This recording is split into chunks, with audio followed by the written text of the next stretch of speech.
Hey, what is up guys? DRC3 here, back with another My Hero Ultra Impact video, and today we are finally going to be doing the showcase for the new free-to-play Climax Battle Best Jeanist. As you can see, I am in top 4 right now, pretty close to Legend, getting here towards the end of the season, and so I have taken on a lot of very high battle power teams with this defense team right here, which is also my attack team, and I have beaten like 500,000 battle power teams with this team right here. So the goal is to beat my defense team right here with Best Jeanist on the attack team.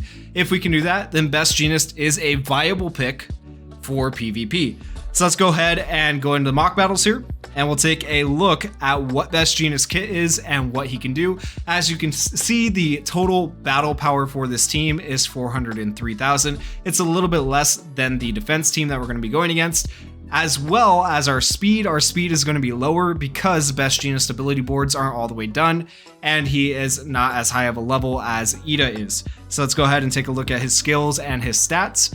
So as you can see, all of his advanced leveling is done. If we go into the ability boards, he is only on ability board 10 and not even done with ability board 10, so he can still get his skill improvements and stuff like that. He can get potentially more speed, more power, more damage, more defense.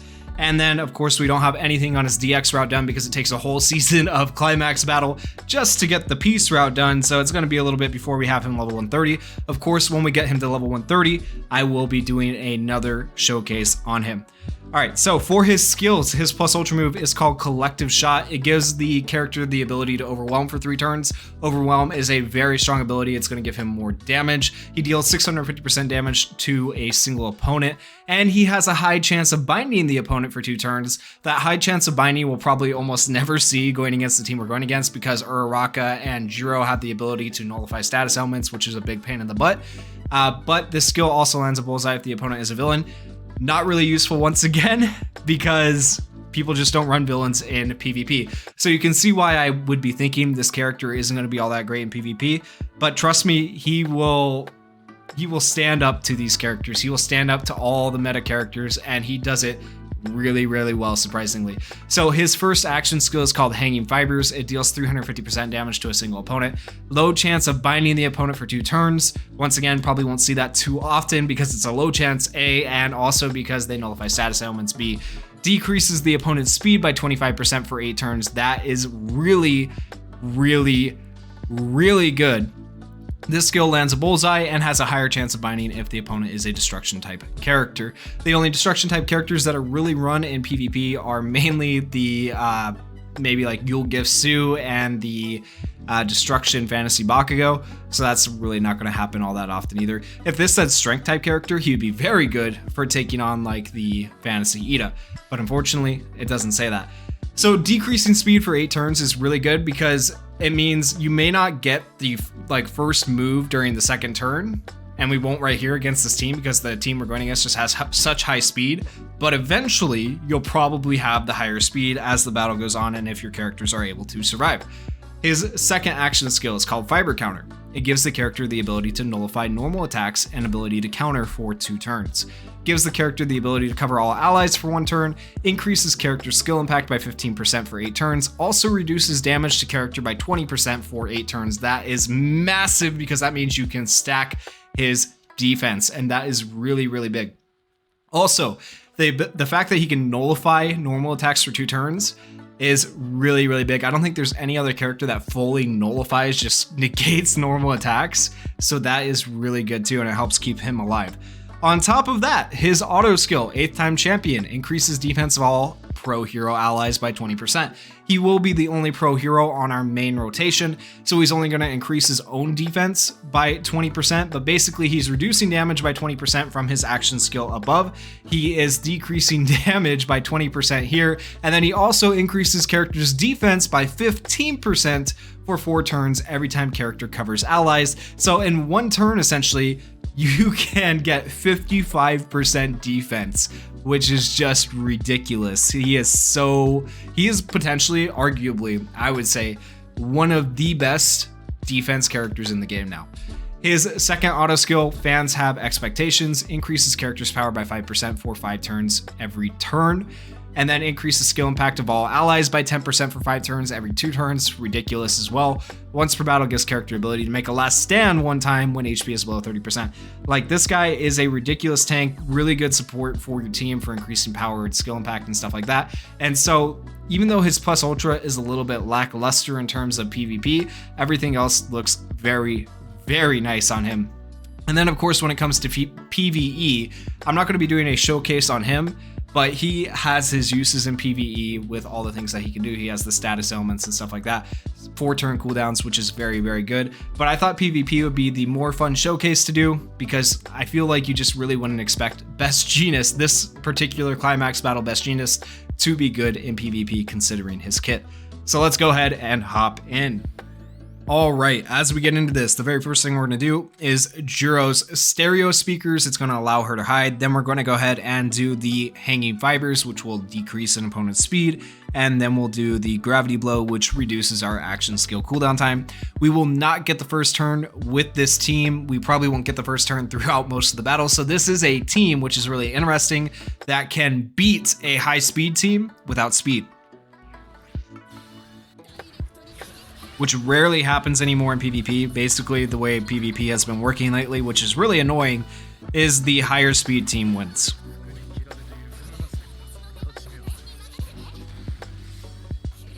All right, so there's that, and we did decrease Uraraka's speed, but it's not going to be enough to make a difference because that team just has ridiculous speed.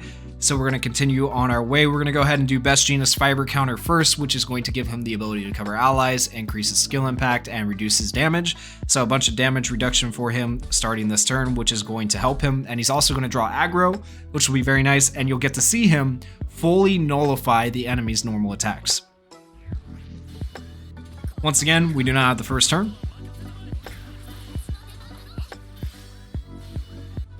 And I missed the tap. Ooh, that sucks.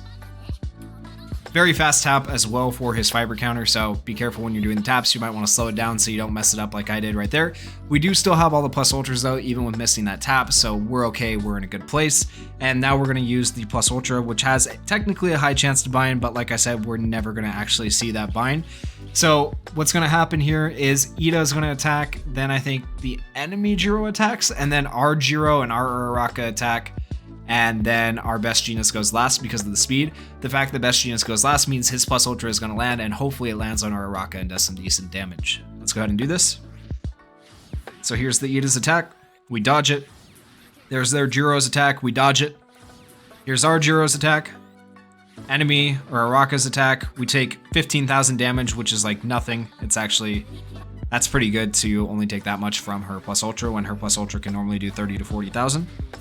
We have Best Jeanist plus ultra right there doing 29,000. The only thing that would be better is if he actually hit a crit right there, because that would have been massive. But now they're all back up to full health just because that's what that team does. It has speed and health, which is really annoying now that I fight my own team, but it is what it is. And the problem with having Best Jeanist on the team opposed to Ida, because these are pretty much the same teams, just replacing Ida with Best Jeanist, is that Ida reduces action skill cooldown time by 1 of all allies, whereas Best Jeanist does not. So now we don't have Uraraka's skill up when normally we would, but that is okay because this ends up working out fine. So we're going to go ahead and decrease speed again. Jiro's taking some attacks, which is fine because we're going to draw aggro off of Jiro here starting next turn. So it's actually a good thing to let Jiro take some of the attacks because she'll be able to heal back up by the time she starts taking attacks again. And now we just continue down the line. We're going to go ahead and keep going after Uraraka. You can see Best Jeanist still has pretty much full health because he's just ridiculous. He is taking, at this point in the game, for him to be taking so little damage, it's actually impressive.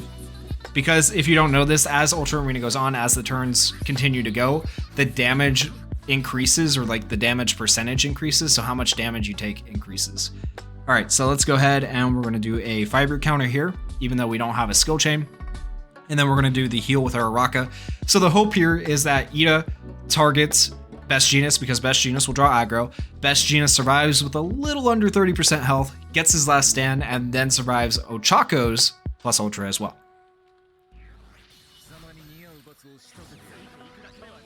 17,000, perfect. We didn't even go down to 30% health actually, which is really good. 9,000, And you can just see how much he is tanking. Those nullifying normal attacks makes a massive difference. He's at full health.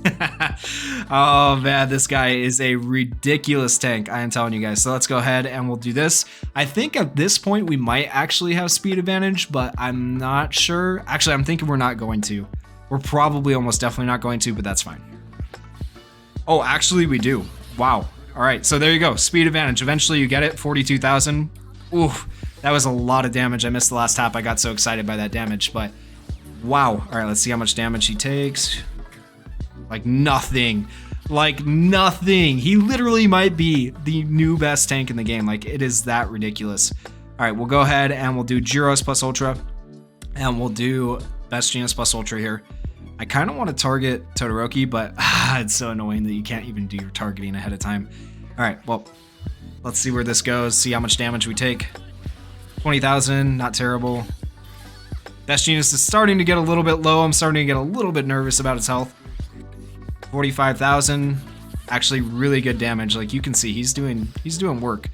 And so now Best Jeanist has a last stand. And if we go into the menu, you guys will be able to see that last stand. If we scroll down, right there, he gets one last stand when he's below 30% health. So that'll be nice. The problem is he might still die, but at this point, I think we can win even if he dies, which is nice because considering this team had lower speed, that is still impressive. So right here, they have to target Jiro because of the move we used, which is nice. Pull some aggro off of Best Jeanist. Best Jeanist working together with Jiro is a really interesting combination. Jiro did die, unfortunately, but it is what it is. We'll go ahead and do these, and then we'll try to heal with Uraraka. I think we want to try to kill Todoroki here. Actually, let's go ahead and do this. That way we have a barrier. 62,000, look at that damage. It's so ridiculous. Hey, the barrier comes in clutch. We get a nice heal for Best Jeanist and a kill.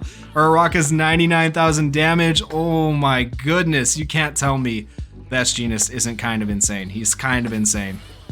All right, we're taking a lot of damage here. That's fine. We had our last stand. He's going to nullify normal attacks. Screw your normal attacks. Oh, no, but he doesn't nullify Todoroki. Who kills him? Oh, man. Okay, well, we may not be able to perfect a team like this, right? Because this team is just ridiculous. But the fact that we were able to get this far with just Best Jeanist, who is a ridiculous tank, we were able to basically be a high-speed team, like a really high-speed team with a low-speed team, which is just absolutely crazy. All right, so we're gonna go ahead and do this. Let's see if we can actually win this here in the end. Maybe not because of that stupid evasion. Nope. Okay, we got it. All right, we should have this. Hopefully we have it. All right, we're gonna do this, and she should be dead. And in the end, we actually end up winning this. Wow, surprising. So there you go. The new Climax Battle Best Jeanist Showcase. One of the best tanks in the game, if not the best tank in the game. Works really well with Fantasy Jiro. If you guys were having a hard time finding a team for him, here you go. I am still waiting for the day we get a really good pro hero support, because Best Jeanist is kind of a pro hero support, but he's more like the Kirishima of pro heroes, where he's just a really good defensive character. So the day we get a good pro hero support that can heal is the day the pro hero meta comes into PvP, maybe, if we're lucky and they have the things we need. But I am excited for the future of PvP if we start moving away from all this speed annoyingness. I've been saying it for a while. I would like options. I would like to have like a status element team. I'd like to have a defense team. I'd like to have a speed team, you know, and like rock, paper, scissors, one counters the other and stuff like that. They need to do some drastic work with PvP. But anyways, I digress. There is the showcase for Best Jeanist. If you guys enjoyed the video, please go down there, hit that like button, hit that subscribe button, and thank you guys for watching. Peace.